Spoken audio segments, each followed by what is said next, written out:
வணக்கம். இன்னைக்கு நம்ம ஷோல பார்த்தீங்கன்னா, நடிகர் கார்த்தி அவர்கள் நடிப்பில வெளியான மெய்யழகன் படத்தோடைய ஒரு பிரஸ் மீட்ட பத்தி பேசுவோம். இந்த நிகழ்ச்சியில பார்த்தீங்கன்னா, நம்ம கார்த்திக் மற்றும் அரவிந்த்சாமி அவர்கள் கலந்துக்கிட்டாங்க. மெய்யழகன் படத்தோடைய நிகழ்ச்சியில கலந்துக்கிட்ட கார்த்திக் அவர்கள் பேசும்பொழுது, இந்த படத்தோட கதைய பார்த்தீங்கன்னா, பிரேம்குமார் அவர்கள் சொல்லும்போது எனக்கு ரொம்ப பிடிச்சிருந்துச்சு. இந்த மாரியான ஒரு குடும்ப பாங்கான கதைகள் தமிழ் சினிமால வராதா அப்படின்னு நான் நெனச்சு பார்க்கும்போது, இந்த மாரியான அற்புதமான ஒரு ஃபீல் குட்டான படத்த குடுத்திருக்காரு பிரேம்குமார் அவர்கள்.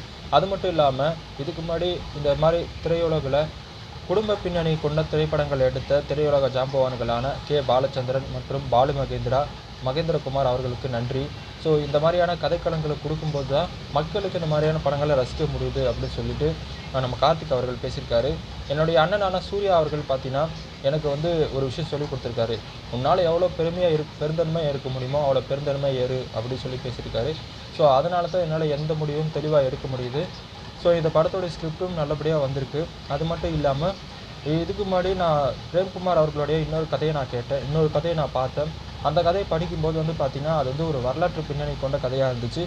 அந்த கதைய படிச்சுட்டு, "யார்றா நீ? யார் சாமி நீ?" அப்படின்னு கேட்குற அளவுக்கு ஒரு நல்ல ஸ்கிரிப்ட்ட வச்சிருக்காரு. அந்த ஸ்கிரிப்ட் எப்போ படமாக்க போறாருன்னு சொல்லிட்டு நான் வெயிட் பண்ணி காத்துட்டு இருக்கிறேன். மற்றபடி இந்த மெய்யழகன் படம் குடும்பங்கள் கொண்டாடக்கூடிய ஒரு நல்ல திரைப்படமா வந்திருக்கு அப்படின்னு சொல்லிட்டு நம்ம கார்த்திக் அவர்கள் பேசியிருக்காரு.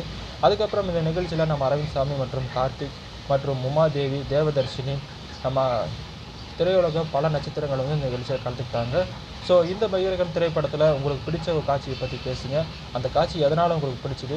இந்த மெய்யழகன் திரைப்படம் ஒரு ஃபீல் குட்டான படமா உங்களுக்கு தோன்றிச்சா? அப்படின்னு சொல்லிட்டு உங்களுடைய கருத்துக்கள மறக்காம கமெண்ட் பண்ணுங்க. நாளைக்கு இதே மாரி ஒரு சூப்பரான டாபிக்ல உங்கள சந்திக்கும் வரை உங்களிடமிருந்து விடைபெறுவது நான் உங்கள் துரைசாமி. இந்த மெய்யழகன் படத்துல பார்த்தீங்கன்னா, சில விஷயங்கள் இன்னும் பெட்டரா பண்ணியிருக்கலாம் அப்படின்னு சொல்லிட்டு நான் சில பப்ளிக் ரிவ்யூல பார்த்தேன். ஏன்னா, நான் பர்சனலா அந்த படத்த பார்க்கும்போது நல்ல ஒரு திரைப்படமா தான் இருந்துச்சு. கண்டிப்பா அந்த திரைப்படத்த தியேட்டர்ல போய் பாருங்க. நாளைக்கு இதே மாரி ஒரு சூப்பரான ஷோல உங்கள சந்திக்கும் வரை உங்களிடமிருந்து விடைபெறுவது நான் உங்கள் விஜய் துரைசாமி. பாய்.